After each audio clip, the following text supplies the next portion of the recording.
BJP ఎలా గెలుస్తుంది, దాని వ్యూహం ఏంటి అనేది ప్రతిపక్షాలకు కూడా అర్థం కాదు. బీజేపీ ఎప్పుడు కూడా ఒక 5 నుంచి 10 సంవత్సరాల ముందే ఉంటాయి దాని వ్యూహాలు. ఆ వ్యూహాలు ప్రతిపక్షాలకు చేతకాక ఏవేవో ఆరోపణలు చేస్తూ ఉంటారు. ఈరోజు నితిన్ నబీన్‌ని ఎగువ సభకు పంపిస్తుంది. నామినేట్ చేసింది రాజ్యసభకి. ఎందుకు చేసిందంటే రేపు ఆయన్ని జాతీయ రాజకీయాల్లో స్థిరపరచడానికి. అంటే ఇప్పటి నుంచే ఒక జాతీయ నేతని తయారు చేస్తుంది. ఒక జాతీయ నేతననే కాదు, ఇప్పుడు వృద్ధులు ఎక్కువ అవుతున్నారు బీజేపీలో. సో ఆ వృద్ధుల తర్వాత మళ్ళీ బీజేపీలో ప్రశ్నలు ఉత్పన్నం కాకూడదు.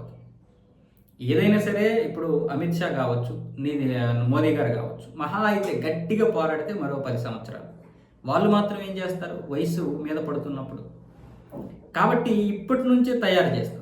వీళ్ళని రాజ్యసభకు కూడా పంపిస్తుంది. దేశ రాజకీయాల గురించి పూర్తిగా అవగాహన పెంచే విధంగా. మరొక వైపు అస్సాం అలాగే పశ్చిమ బెంగాల్లో ఎన్నికలు ఉన్నాయి. ఇక్కడి నుంచి కూడా రాజ్యసభకి వ్యూహాత్మకంగా పంపిస్తుంది. అందుకోసం అక్కడ కొంతమందిని ఎంపిక చేసింది. అలాగే బీహార్కి చెందినటువంటి శివేశ్ అనే వ్యక్తిని కూడా ఎంపిక చేసింది రాజ్యసభకి. ఇతను దళిత నేత. మొదలే బీహార్లో కుల రాజకీయాలు ఎక్కువ. ఆ రాజకీయాలు వాళ్ళ గుప్పిట్లో ఉండాలంటే ఇలాంటి నేతల్ని ఎన్నుకోక తప్పదు. అది ఎవరైనా చేస్తారు. కానీ బీజేపీ చేసినటువంటి వ్యక్తులు ఎవరు ఊహించిన విధంగా ఉంటారు. ఇలాంటి వ్యూహాలు చేసిన తర్వాత ఏం చేయాలో అర్థం కాదు ప్రతిపక్షాలకి. ఇందులో తప్పేమీ లేదు. ఇది ఒక పెద్ద వ్యూహం. ఎవరు విమర్శించడానికి లేదు. ఆ వ్యూహం ఏంటో ఎవరికి అర్థమూ కాదు. దాని యొక్క గెలుపు ఎక్కడ ఉందంటే వాళ్ళ వ్యూహంలోనే ఉంటుంది. కాకపోతే కొంతమంది చేతగాక ఇష్టం వచ్చినట్లు మాట్లాడుతుంటారు బీజేపీ గురించి. అంటే ఒక వ్యక్తి మన శత్రువు చాలా ఎక్కువగా ఉన్నప్పుడు మనం విమర్శించడం తప్ప ఇంకేమీ చేయలేం. మరగడమే. ఏనుగు వెళ్ళిపోతుంటే మురిగేటట్టుగా బీజేపీని చూసి ఇప్పుడు మిగతా ప్రతిపక్షాలన్నీ మరగడం తప్ప ఏమీ చేయలేవు. అయితే బీజేపీ ఖచ్చితంగా గెలవాలి. మరొక 20-30 సంవత్సరాల పాటు ఉండకపోతే చాలా కష్టం.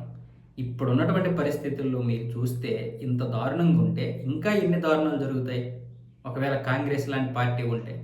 ఈరోజు మనకి 10 సంవత్సరాల కాలంలో నిజాలన్నీ తెలుస్తున్నాయి. కాబట్టి ఏదో గందరగోళంగా ఏదో పెద్దదేదో జరిగిపోతున్నట్లుగా ఉంది. కానీ చాప కింద నీరులాగా ఎంత వ్యాప్తి చెందిందో కాంగ్రెస్ హయాంలో ఈరోజు దేశం విచ్ఛిన్నం అయిపోయింది. ఒక క్యాన్సర్ లాంటి పరిస్థితి పట్టేసింది.